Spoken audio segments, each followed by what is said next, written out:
So this commentary video is going to be a little bit different from most of my commentary videos.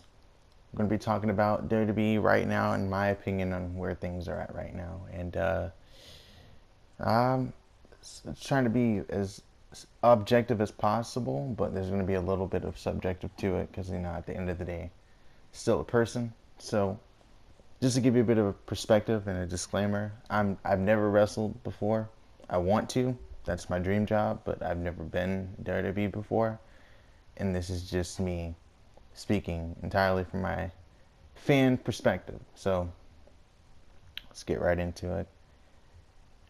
WWE right now, and has always pretty much been to me, in an analogy that'll be a reoccurring analogy. It's kind of like Superman. You either love it or you hate it. It's not really much of an in between. And when you meet Superman, you learn about him. It's the first superhero that you see, basically, for most people, that could be the first superhero that they see. It's kind of like what WWE is. That's their first introduction to pro wrestling because it's such a mainstream thing when it comes to all the other promotions in the industry. So you're like, oh, Superman's so cool, WWE's so cool, I like it, blah blah blah. But then, like, when you learn about Goku and Naruto and even Spider-Man, you learn about these other superheroes, these other promotions. All of a sudden, WWE doesn't really seem all that cool anymore for some people, and they start noticing the flaws and the errors and things that don't make sense that should be better or can be improved.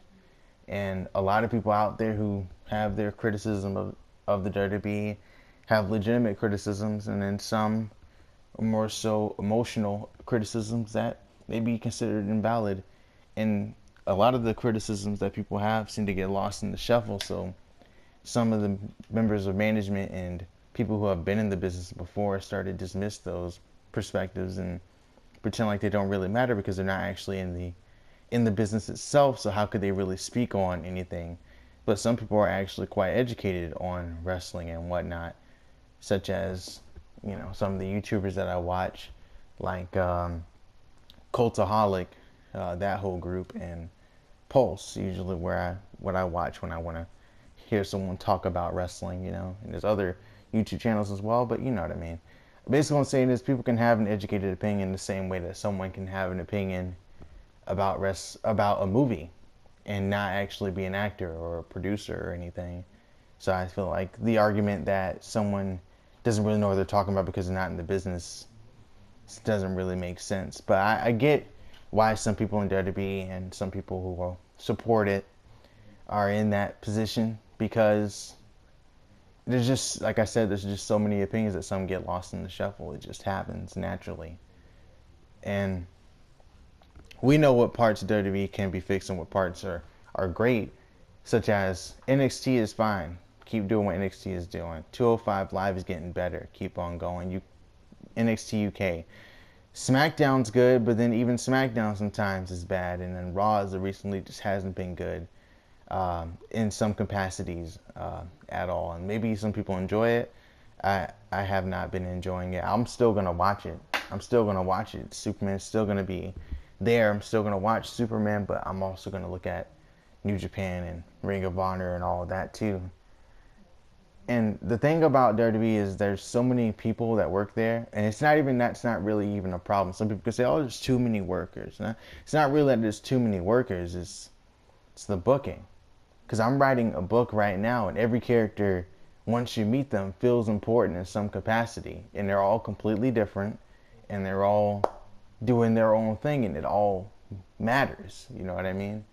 And then you have WWE, where you have people, and I don't want to say their names, but you know who I'm thinking of, basically. I'm pretty sure you do. You could think of some wrestlers that aren't doing anything right now. They're just there, and they have their gimmicks, but they're not important. When they show up, basically, they're going to get their ass kicked. They're not going to do anything. They're not going to win or whatever.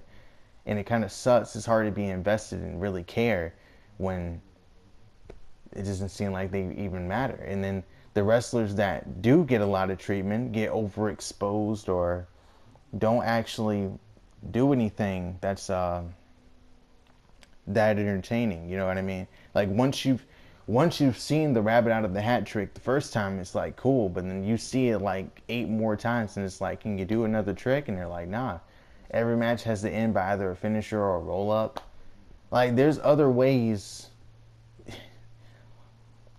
I get it, but I don't. Like, it doesn't always have to be the same way or this way or that way. It's not one way that works. It's so many roads you can go down, and they keep taking everyone on this one fucking road, and then now it's traffic just packed up. And then like they got the women's division on fire right now. They even mentioned the tag team championships on Raw for women. Sasha and Bailey did, and it's like other promotions have already fixed this problem. TNA just recently did it, but most companies have already fixed this whole thing with the women and treating them as equals to men, basically. But WWE is like Superman throwing a meteor at the Earth, and then they fucking catch it, and then they're just like, oh, I'm sorry for cursing, by the way. But anyways, just like, oh, I saved it. I saved the world. But it's like, nah, you threw it. We saw you throw it. But they're like, no, no, no, no, no, no, no. I saved. But you, yeah. It's like, it's almost like they have to hit the reset button. And I don't think, no, hold up. I'm not saying that they actually have to do that. But that's basically where they're at right now. They've kind of written themselves into a fucking wall, and they don't know how to get rid of it. They don't know what to do. They're fighting Ten Tails Madara, and they're just like talking no jutsu. Like they don't know what to do. They're just stuck. It seems like maybe I don't know. Maybe it is going somewhere because some of the storylines are actually like you can kind of read into it too deep, and you can be like, oh, that's where it's going. Okay, cool. But then it actually isn't going to go that way. Like it actually doesn't actually matter at the end of the day. And some people talk about how the wins and losses don't really matter, and it really do seem like they don't really matter. Just saying. I mean, yeah, someone picking up a lot of momentum then gets a title opportunity. Okay, that makes sense. But what about those times where people will lose or be in a match, and it's just like they had a match. That's what happened.